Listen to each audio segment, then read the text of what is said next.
예, 이제 두 번째 시간 이어갑니다. 혈과 육은 하나님 나라를 상속받을 수 없는 것이고 하나님 나라에 육은 무익한 것입니다. 그러니까 육의 일을 죽은다는 것은 이것은 진실한 신앙인으로서의 신앙 자세가 아닙니다. 하나님의 나라를 유업으로 받는 것은 거듭난 영과 구원을 이룬 그 온전하고 건전한 정신의 참마음으로 하나님의 나라에 들어가는 것을 우리는 추구하는 게 아니라 아들의 나라 천국을 유업으로 받는 것을 지금 추구하는 거예요. 그 이제 상을 받는 거예요. 자, 야고보와 베드로와 유다는 이방 땅에 흩어진 자기 동족들 중 하나님의 계명을 지키며 예수께 대한 믿음을 동시에 지키는 혈통적인 이스라엘 12지파에게 신약 서신을 보냈습니다. 그런데 이방인의 사도인 바울도 로마서 11장에서 하나님의 약속의 비밀이 어떻게 이루어질 것인지를 영감을 따라서 계시로 확증하는 말씀을 했어요.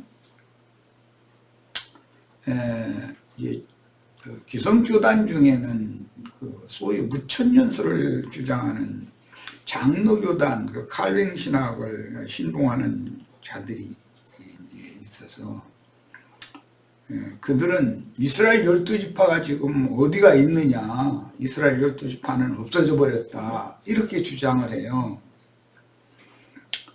그런데 이거는 생명의 원리를 모르는 무지한 자들이 하는 소리인 거예요. 각자 자신의 아버지가 있죠. 아버지의 할아버지가 있죠. 원조가 있을 거 아니에요. 가문이 문 닫기 전에는 그 씨가 계속 유전이 되는 거예요. 없어질 수가 있어요?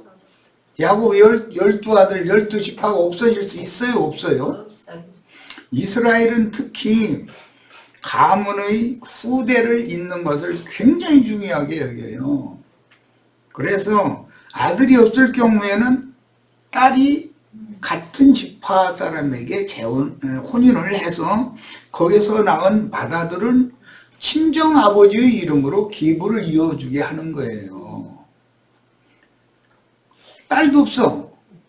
그리고 아들만 있었는데 아들이 장가들다가 후사를 두지 못하고 죽었어. 그러면 아들의 아내인 며느리를 자기 가문에 가까운 근족과 결혼을 시켜가지고 거기서 낳은 맏아들을 그 가문의 문 닫은 집안이라고 그러죠. 대가 끊어진 집안의 계보를 이어주도록 되어 있는 거예요. 그러니 이스라엘 12지파가 지금 어디 있느냐라고 하는 자들은 성경의 히브리인들의 이 셈족의 후사 상속에 관한 계대를 잇는 율법에 대해 아는 지식이 전혀 없는 사람들, 즉 말하자면 영적으로는 거듭나지 않은 자들이다라는 말이에요. 구속에 대해서 모르는 거예요. 그런데 칼뱅이 가르친 거짓 교리를 그냥 달달달달 외워가지고 그거에 근거해서 강대상에서 멸망이 가증한 것으로서 거룩한 곳에 서가지고 지가 자칭 하나님인 것처럼 그 짓들을 다 하는 거단 말이에요. 이것을 정확하게 보셔야 돼요. 무천년설 주장하고 그 천년 기간의 왕국이 없다라고 주장하는 자들은 다 사실은 마귀 자식들이에요. 나보고 이런 증거를 하면은 좀 과격하게 하지 않냐. 그 중에도 하나님 아들들도 있을 수 있지 않냐. 이런 소리 하지 마세요. 이것은 생명의 문제를 다루기 때문에 이거는 접근시도 아니면은 하나님의 생명으로 거듭난 자들이라면 생명의 계보가 어떻게 이어지는 것은 너무 당연한 거예요. 셈족은 족보를 굉장히 중요하게 해요. 자기 가문의 계보가 이어지는 거. 그래서 우리나라 사람들도 셈족이기 때문에 딸을 시집 보내기 전날 밤에 반드시 아버지는 딸 딱 불러다 놓고서 시집 가면 너 이렇게 해라 하는 얘기를 아버지로서 교육을 줘가지고 보내잖아요. 그런데 거기서 반드시 네 할아버지는 누구고 나의 할아버지 네 증조부는 누구고 적어도 이것은 가르치거든요. 현선까지는 누구다. 이 계보가 어디에서 어떻게 흘러나왔다. 시집을 가서 너는 그 집의 가문의 대를 잇는 자식을 낳지만 그래도 너를 낳아준 이 바탕 근거 뿌리를 알고 살아야 된다라는 걸 당연히 거의 교육을 시키는 거예요. 그렇지 않으면 그것은 그 자식을 하나를 그냥 버려버리거나 똑같은 이치인데 그럼 되겠어요? 이 말이 안 되는 거죠. 이런 걸 알아야 돼. 이런 것을 가르치지 않으면 우리나라 사람들은 상인이다 그래가지고 상놈이라고 그러죠. 양반 가문이 아니라는 거예요. 그런 거 관심이 없는 거예요. 조상, 족부 뭐 이런 얘기, 아이 그게 그렇게 뭔 소리 한다 이래버려요.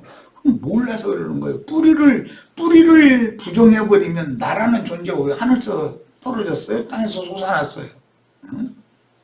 있을 수 있는 일이에요. 그래서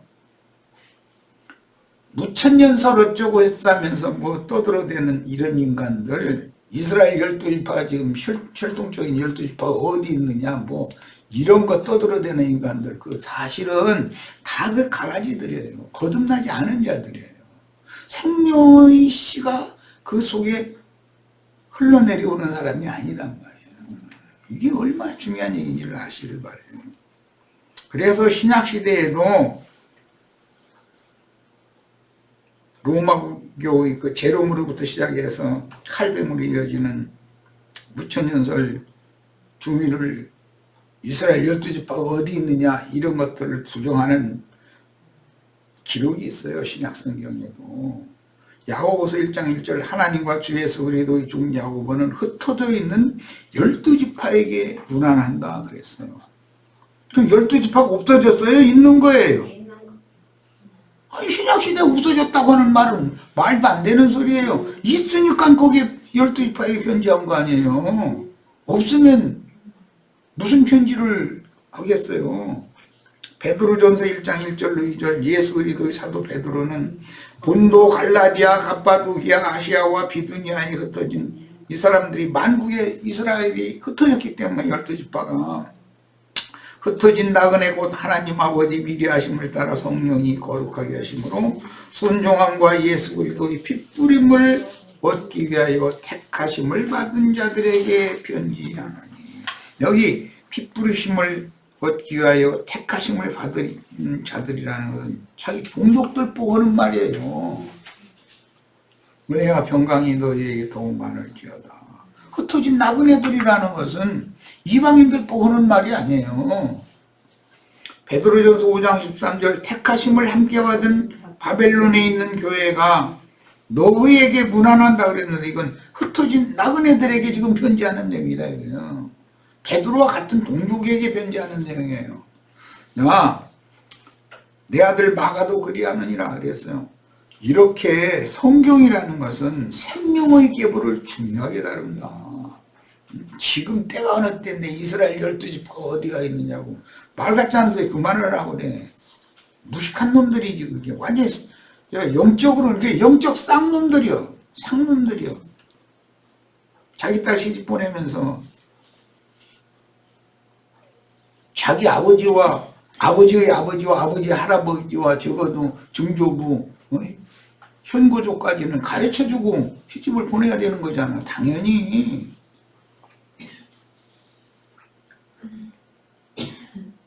가문을 무시하는 것은 사돈을 맺는다는 건 가문 대 가문이 계약 체계를 한다는 뜻인 거예요.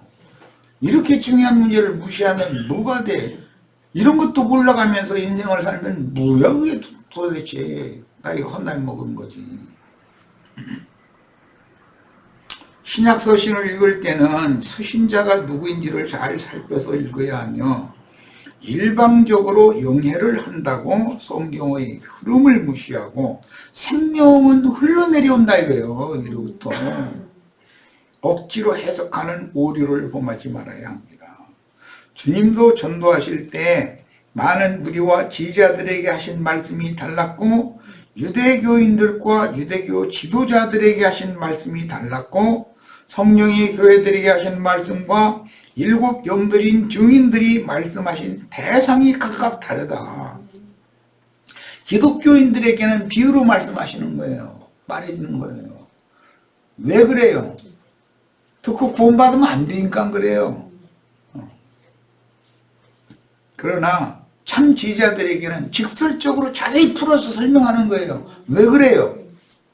그들이 빼내심을 받고 택하심을 받은 자들이기 때문에 그러는 거예요. 이것은 하나님 나라의 유업, 기업을 상속받을 자들과 들러리만 쓰다가 세상의 유업을 상속받은 자들은 세상신 마귀자들이라는 거야. 이걸 구분한단 말이에요. 전부 다 암암리에. 어리석고 무지한 거짓 선지자들이 많이 일어나서 신약 성경의 모든 말씀은 모두 이방 교회에 적용하는 영예를 한다고 자랑하는 주장으로 많은 신자들 완전한 대로 나아가지 못하게 하고 중간에 넘어지게 하여 광야에서 죽은 이스라엘을 영적으로 실현하는 자들이 있어요. 무슨 영적인데 그게 영적인 것이 아니에요. 무식한 상놈들이 하는 짓이요 그게. 그들의 엉뚱한 주장대로라면 아브라함의 하나님께서 아브람과 하갈에게 분명하게 약속하신 말씀들과 그들의 소생에 대한 예언들은 모두 거짓말이 되게 하므로 약속을 반드시 역사상에 실현하시는 여호와를 거짓말쟁이로 만들어서 어떤 성경은 부분적으로는 믿어. 그런데 어떤 부분에 관해서는 안 믿게 만들어버려. 이게 뭐냐 말이야.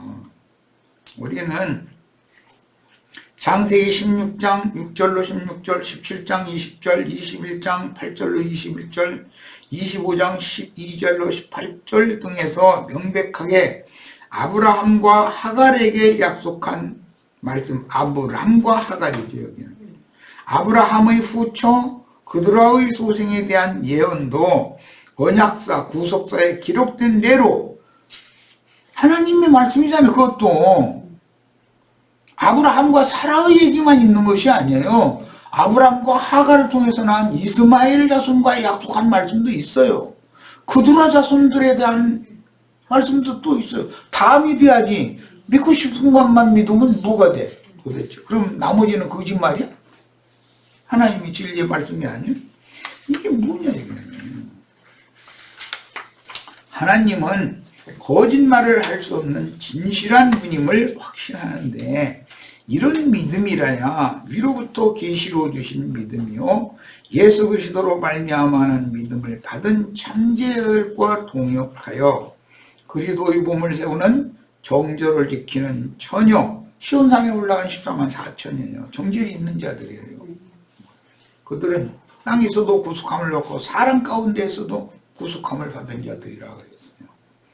이들이 처녀교회 신부 교회의 신앙이니까 이들이 곧 하늘에 기록한 장자들의 교회고 계시록 12장에 나오는 하늘의 큰 이적이 보이니 해를 옷 입은 한 여자가 있는데 이 한 여자의 자녀들이다 이거예요. 아들들이다 이거예요. 아브라함의 세 여자와 그녀들이 낳은 자녀들에 대한 이상이 분명하지 못할 때는 계시록 말씀들을 해석할 수가 없으며 특히 교회 시대와 오는 그 천년기간의 왕국에서 이루실 두 부류의 14만 4천 계시록 7장 12지파 지파별로 예수된 14만 4천과 14장 시온산에 올라간 지파 구분이 없는 14만 4천을 기독교계는 뭐 계시록 뭐 지만 깨달아서 말씀 증거한다고 하는 그런 인간들도 그게 그거고 그게 그거다 이래버려. 그런 거 따로 기록해 놨겠어. 어떤 사람들은 각 지파별로 12,000씩 개수하고 어떤 사람은 지파 없이 그냥 14만 4천을 계수하고 왜 그랬겠어? 하나님의 계수법이 그렇게 멋대로 해도 되는 건 아니잖아요. 법이 있는 건데.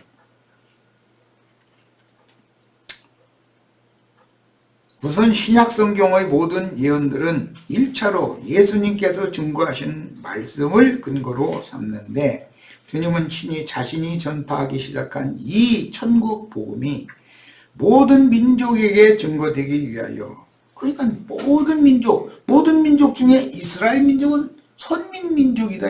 특별히 빼내신 민족이다. 증거되기 위하여 온 세상에 전파되어야 하리니 그제야 끝이 오리라 라고 예언을 하셨어요. 이건 너무 중요하니까 마태복음 각자의 본인의 성경으로 찾아서 읽도록 하겠습니다. 마태복음 24장 8절로 12절입니다. 마태복음 다 같이 펴서, 이건 너무 중요한 말씀이기 때문에 그래요. 누구에게 복음을 전해도 이런 어떤 명백한 말씀에 대한 근거를 꼭 가지시라고 시간을 들여서 이런 거 읽는 거예요. 자, 8절부터 봅니다. 이 모든 것은 재난의 시작이니라. 그때에 사람들이 너희를 환난에 넘겨주겠으며, 여기 너희는 지자들이에요. 너희를 죽이리니 너희가 내 이름 때문에 모든 민족에게 미움을 받으리라. 모든 민족 얘기가 나왔어요. 이것은 온 우주에 사는 이방인, 유대인 다 포함하는 12지파까지 포함한 이방인들 다를 말하는 거예요. 그때 많은 사람이 실족하게 되어 서로 잡아주고 서로 미워하겠으며, 거짓 선지자가 많이 일어나 많은 사람을 미혹하겠으며, 불법이 성함으로 많은 사람의 사랑이 식어지리라. 이 불법의 아들 멸망의 자식에 대해서는 데살로니가 후서에서 바울사도가 다시 소상히 설명했어요. 그러나 끝까지 견디는 자는 구원을 얻으리라.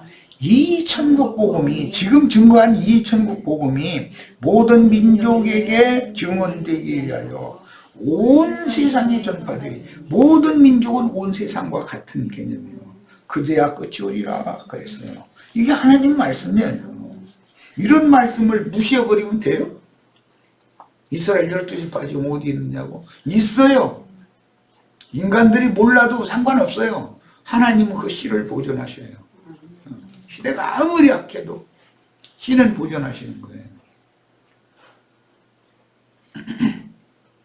둘 반만 얻으시면 돼요, 이제. 그래서 밭을 사는 것이 이렇게 쉬운 게 아니라는 거잖아요. 우선 신약 성경의 모든 예언들은 이처럼 1차로 예수님께서 증거하신 말씀을 근거로 삼습니다.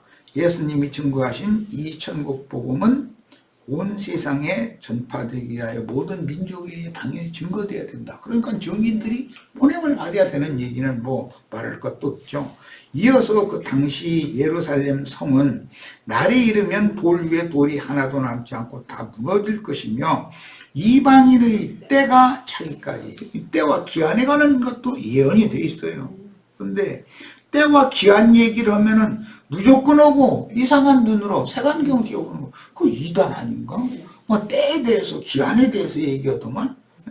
그런데 그럴 것도 앞에서 너무나 많은 거짓 선지자들이 와서 이게 말세다 아주 말세 품팔을 가지고 먹고 살다 간 놈들이 너무 많은 거예요. 말하자면 1992년 뭐 10월 14일인가 뭐 예수님 재림한다고 그 난리를 빈 사람까지 있었으니까 뭐, 그러면 그런 말을 하면 사람들이 백철치듯 모여버려. 구름대같이 모여버려. 그런데 왜 내가 때와 기한에 관한 얘기를 하면 백철치듯 안 오는지 난 그걸 모르겠어. 똑같은 때와 기한 얘기하는 거잖아 지금.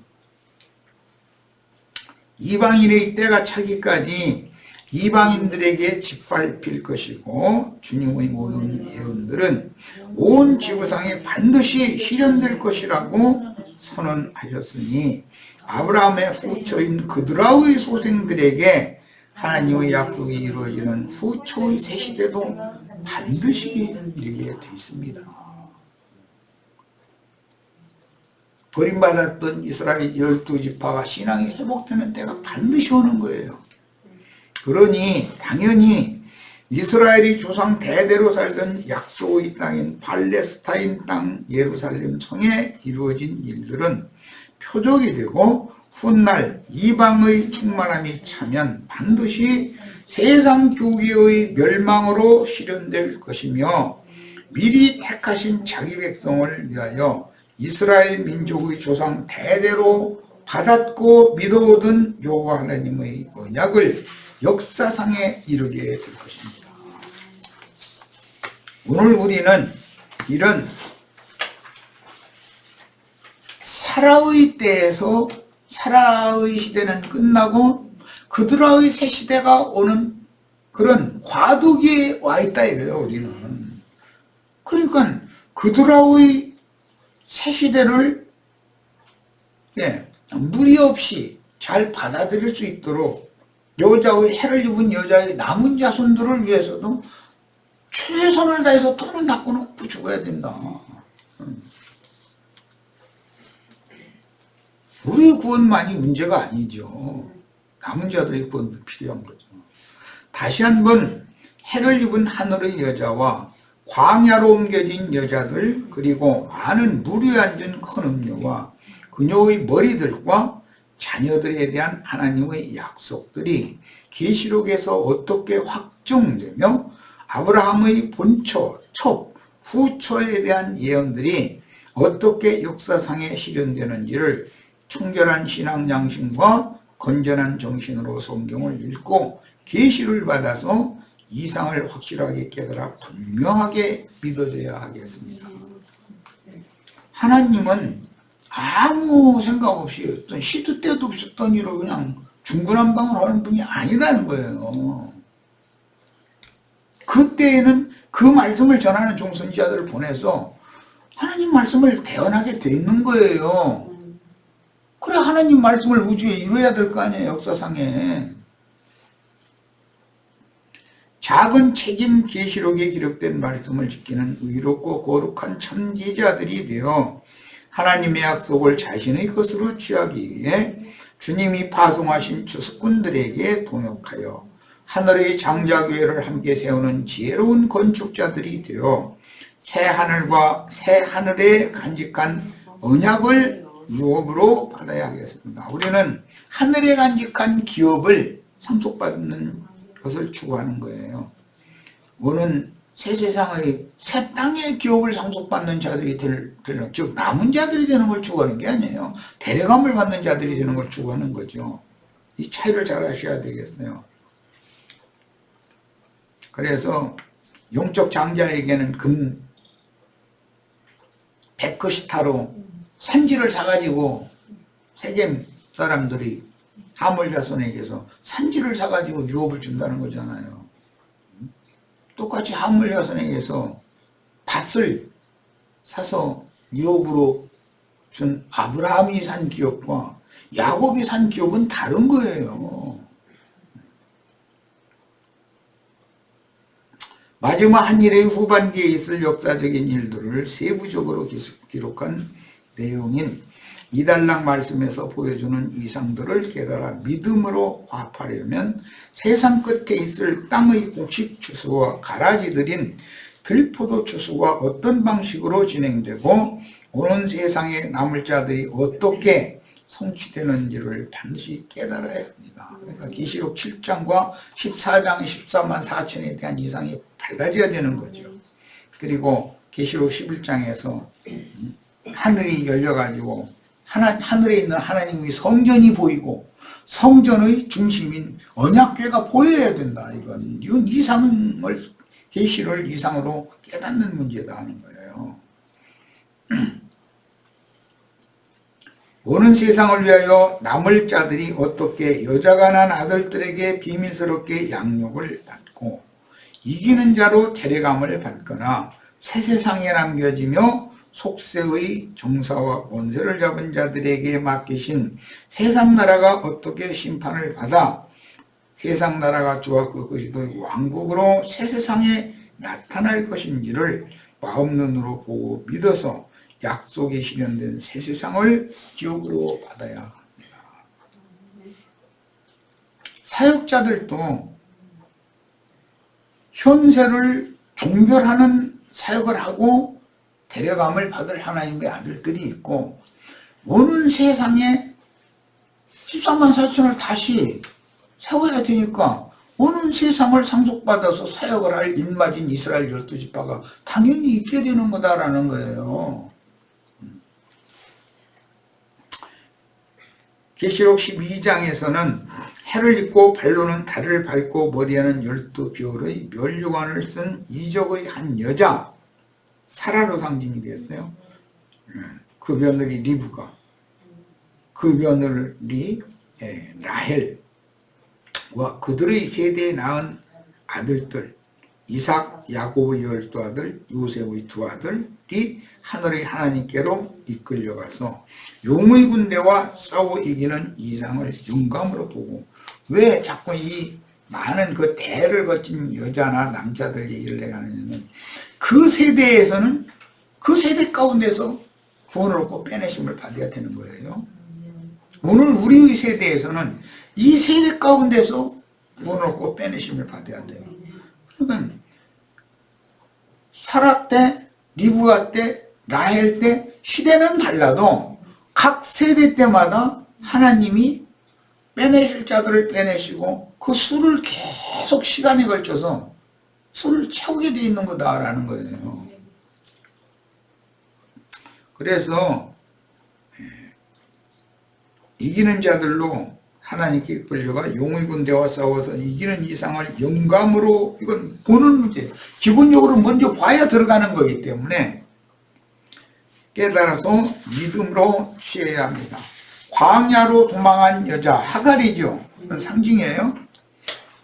하갈의 자손 이스마엘의 12방백들을 위하여 예비하신 광야, 자기 곳 광야에도 이스마엘을 위하여 물샘이 있는 곳을 눈을 열어서 보게 해주셨죠. 그곳 이름이 브엘레헤로이라는 곳이었어요. 창세기에는. 그곳으로 인도하여 저희 주께서 비밀리에 양육해서 이스마엘의 12방백을 통해서 큰 나라를 이루면, 야, 이스마엘의 자손은 에서 자손과 이게 합하게 되어 있어요. 그래가지고 이삭의 자손, 야곱의 그 라헬이 낳은 2 자손들, 이 계보를 빙 둘러싸고, 서쪽은 이제 대해이기 때문에 어떻게 할 수 없고, 이게 북쪽으로 동쪽으로 남쪽으로 빙 둘러싸고 계속해서 박해를 하고 압제를 하게 돼 있어요. 역사상으로도 그렇다 이거예요. 역사상으로도. 이것은 육적 자녀들이 세상 사람들과 연합해서 영적 자녀들을 에워싸고 박해할 것에 대한 그림자다, 그림이다 이거예요. 육적인 사람들은 세상과 친하게 돼 있지 하나님의 참 자녀들과 친하게 돼 있지가 않아요. 그럴 수가 없는 거예요. 하나님의 아들들이 증거하는 말씀을 들으면 이상한 소리 한다고 생각하거든요. 계시록 12장 말씀을 나누면서 이런 여자들에 관한 이 복잡한 얘기하면은 아유 그 이단이더만 잃어버려요. 듣질 않으려고 그래요. 이스라엘 12지파가 우리 목사님 없다고 그러던데, 이스라엘 12지파가 사람이 몰라도 상관없고 하나님께는 이스라엘 12지파 혈통이 절대로 끊어지지 않는다 이런다. 그런 게 어디가 있냐, 이단이더만 이럴 거예요. 하나님의 말씀이 진리인 것이지 인간들이 교리가 진짜일 수는 없는 거예요. 그리도 심판대를 잘 생각해야 돼요. 그리도 심판대에서는 지옥사자들, 검은 입은 애들이 모든 믿는 이들의 모든 일거수일투족도 다 사실 뒷조사해가지고 다 조석구매가지고 그리스도 심판대 앞에서 다 낭독할 거예요. 그 낭독한데 아마 맨날 며칠 걸릴 거라고 는 생각해요. 이만큼은 죽도니까 오래 살면 더 있을 거고 뭐 짧게 살다 갔으면 좀 짧겠지만 똑같아. 어차피 사용 원도를 내려야 된다고 어느 애들이 하는 일은 똑같아. 그런데 변호자가 있어. 변호자. 또 다른 부회사. 진리의 성령이 되신 그리스도와 그분의 종들이 있는 거예요. 최종 재판은 진리대로 판단하기 때문에 변호사들의 증거를 통해서 판결이 딱 결정되게 돼 있어요. 그런데 오늘날 세상 나라에서 보면 요즘에 뭐 어제든가 텔레비전 잠깐 봤더니 검사놈들하고 변호사놈들이 아주 다 국회의원도 뭐 돼가지고서 돈잔치하고 난리가 났더만. 아주 참 세상 나라는 다 그 법조계 출신들이잖아. 근데 판사까지 또 거기 있겠더만 또. 나 참 세상 해가. 그리고 뭐 우리나라 대통령 서로 오겠다고 나선데 보니까 사람 정죄만 하고 심판만 하고 하던 그 사람 검사 측에서 하나 나오고 변호사 측에서 또 하나 나와가지고 서로 물고 먹는 얘기였었더만. 나의 세상 나라니까 뭐 검사도 변호사도 다 그놈이라고 생각하니까 나는 뭐 상관없지만 어쨌든 이런 것도 표상이라고 나는 생각했어요. 이런 것도 영의 일에 대한 표상이구나. 그러나 국민들을 찍어 눌림을 당하지 않고 없는 제도 만들어가지고 감옥 보내면 보내는 거든 검사라는 놈들이 하는 짓은 얼마든지 그런 거 할 수 있는 거거든. 그런 거 조작해가지고 되도록이면 국민들 불쌍히 여기고 힘없는 사람들 위해서 변호해주고 하는 사람이 좀 국가 지도자가 됐으면 좋겠다. 그런 마음을 잠깐 이제 스쳤어요. 그런데 뭐 나는 내 마음대로 되는 것도 아니라는 것도 알으니까 난 뭐 모르겠어요. 그러나 어쨌든 우리는 모든 것을 판단을 잘 해야 돼. 이렇게. 검사라는 사람들은 직업적으로 누구를 죄악을 사실조사해서 되도록이면 많은 형을 받도록 무거운 형을 받도록 하는 것을 직업으로 삼는 사람들이잖아요. 변호사라는 사람들은 마땅히 죽을 수밖에 없는 죄인들을 그럼 최소한 무기징역이라도 일단 사람 살려놓고 나서 그 다음에 다시 또 상고하고 또 상고해서 좀 형을 좀 감해달라고 변호를 해주는 직업이잖아요. 그러면 이제 답은 딱 나오는 거예요. 누구를 국가 지도자로 세우면 이 사람은 국민들을 찍어 누르게 생겼구나. 이 사람은 없는 서민들 편에 서게 생겼구나. 답이 딱 나오잖아요. 나는 뭐 정치와는 상관이 없는 사람이지만 적어도 그런 판단을 할 줄을 알아야 된다. 우리는.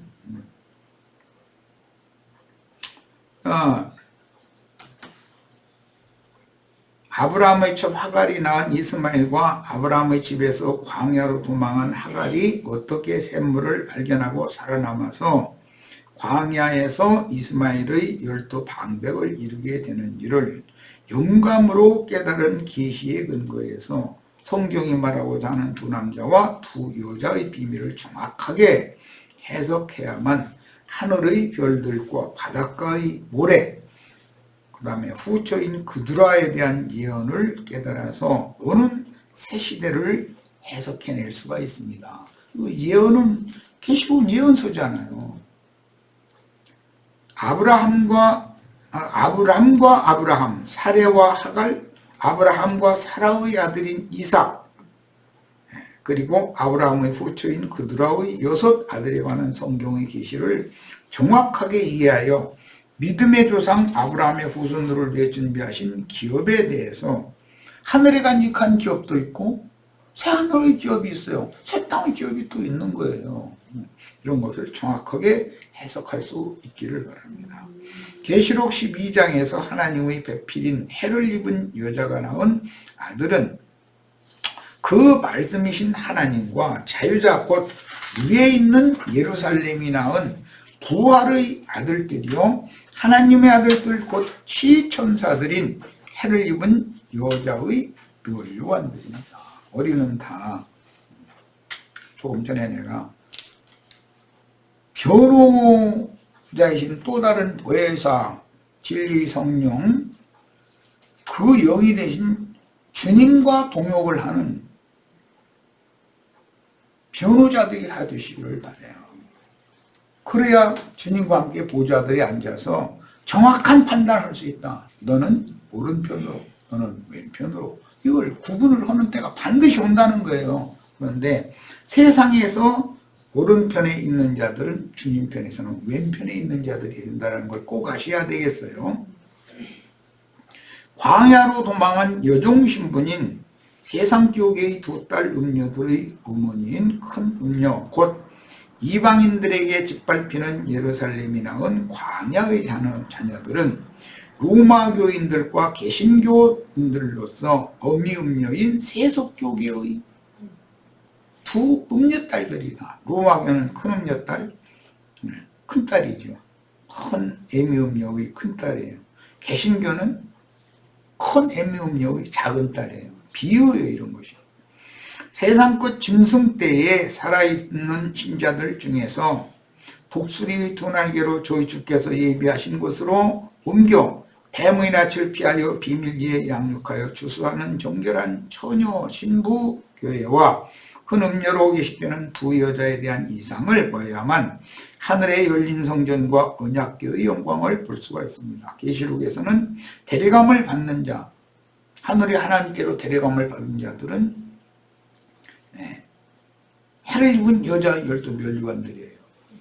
비유예요, 이것도. 그런데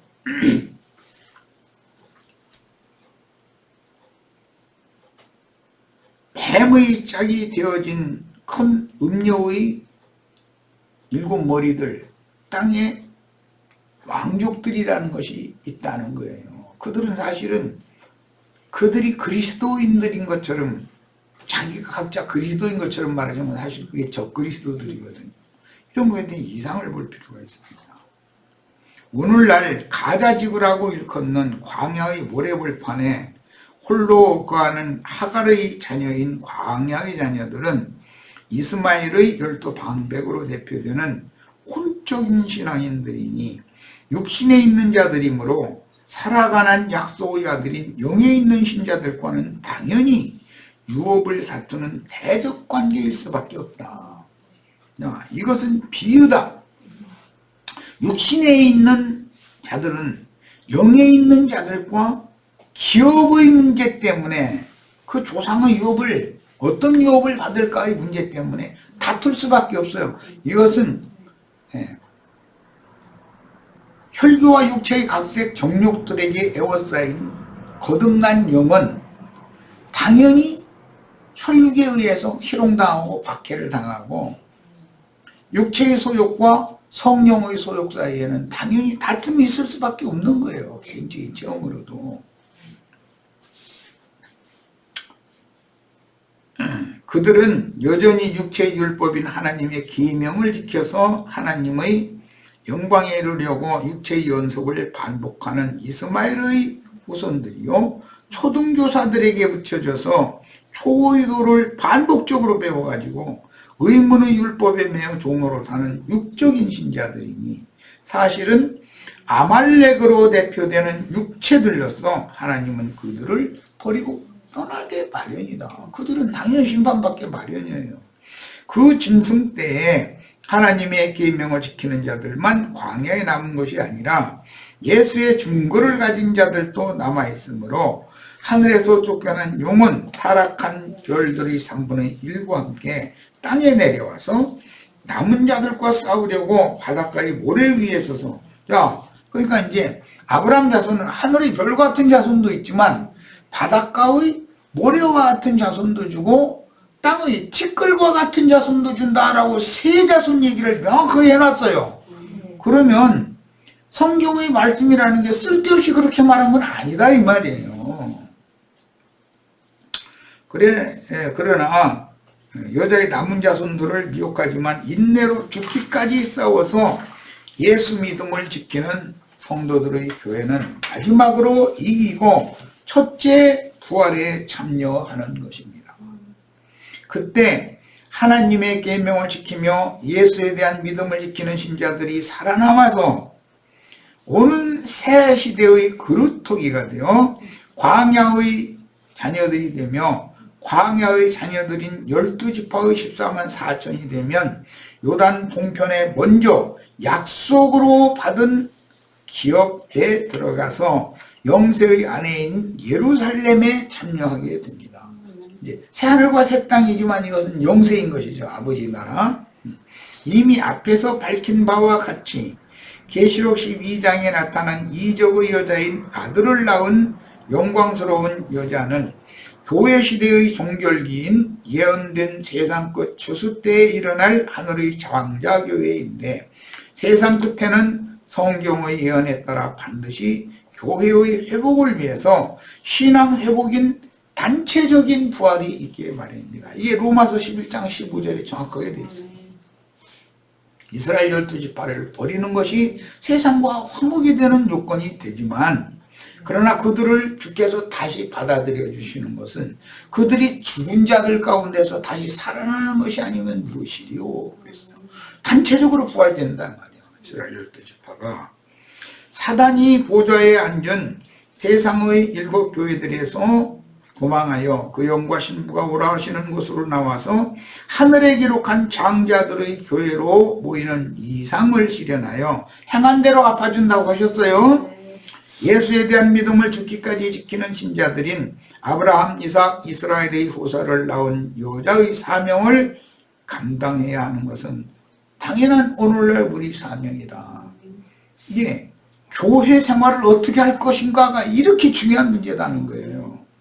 구약시대에 광야교회에서 나와서 약속의 땅에 들어가서 그 땅을 정복하고 주님의 왕국을 세운 후에 모든 거스르고 대적하는 자들을 지배하며 통치하기 위해서 시온산에 신의 도성을 세우고 신전에 계신 하나님의 영광 보좌에 나아가 경배하던 선민들이 우상 숭배로 인하여 적국에 모두 사로잡혀갔습니다.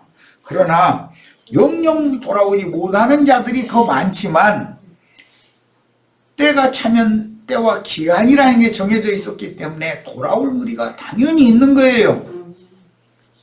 하나님의 원래의 뜻은 아브라함의 후사들을 위하여 영원한 기업으로 하늘의 한 성을 준비해 놨어요. 그런데 지상세계의 땅의 예루살렘으로 상징되어진 세상 교계 생활을 못 떠나고 그에 대한 미련을 갖고 있는 사람은 하늘의 예루살렘에 들어가는 권세가 없다는 걸 아셔야 돼. 하늘의 기업을 받아야 돼요.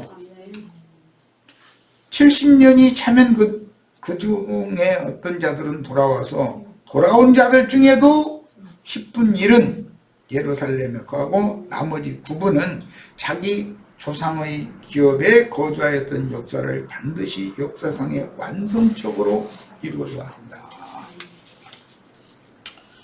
예수님이 교회를 회복하기 시작했죠. 그러나 교회는 다시 타락해요. 왜? 주님께서 뱀의 머리를 깼지만 뱀의 꼬리에서 다시 머리들이 또 나와요. 마귀도 부활한다 이 말이에요. 주님이 교회를 세웠는데 교회를 세속화시켜가지고 음녀의 7 머리들이 거기에서 세속교회에서 왕노를 해버린다 이거예요.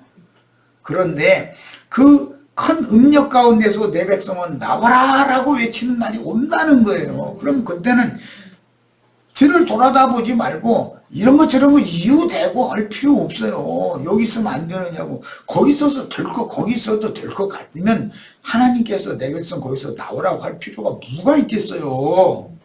거기 있으면 안 되는 거지. 그것까지 일러줘야 돼. 그래서 많은 물에 앉은 큰 음녀가 타고 있는 7 머리는 음녀의 7 산이다 그랬는데 그 산을 들어서 바다에 던져서 불붙은 바닷속에 던져버릴 거예요. 그 산은 저주받은 무화과 나무가 심겨져 있는 산이에요. 에덴 동산으로 상징이 돼서 그 산은 불바다 속에 던져버릴 거예요. 그러면 나와야 되잖아요. 하늘이 쉬운 산으로. 하나님의 장막이 아브라함의 후사들을 위하여 하늘에 준비하신 한 성으로 거기에 도망을 가야 되지 않냐 이 말이요. 이런 걸 가르치면 이단 나왔다고?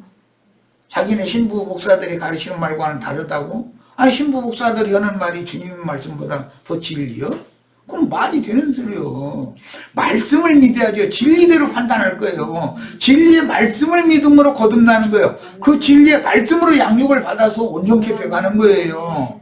돈을 잃은 다음에 최종적으로 유구장막을 벗으면 영의 몸으로, 신령한 몸으로 돈 입고 영광 중에 나타나서 새하늘과 새 땅에 준비해 놓으신 한 성에 들어가는 그런 상을 다 받으시기를 바라요.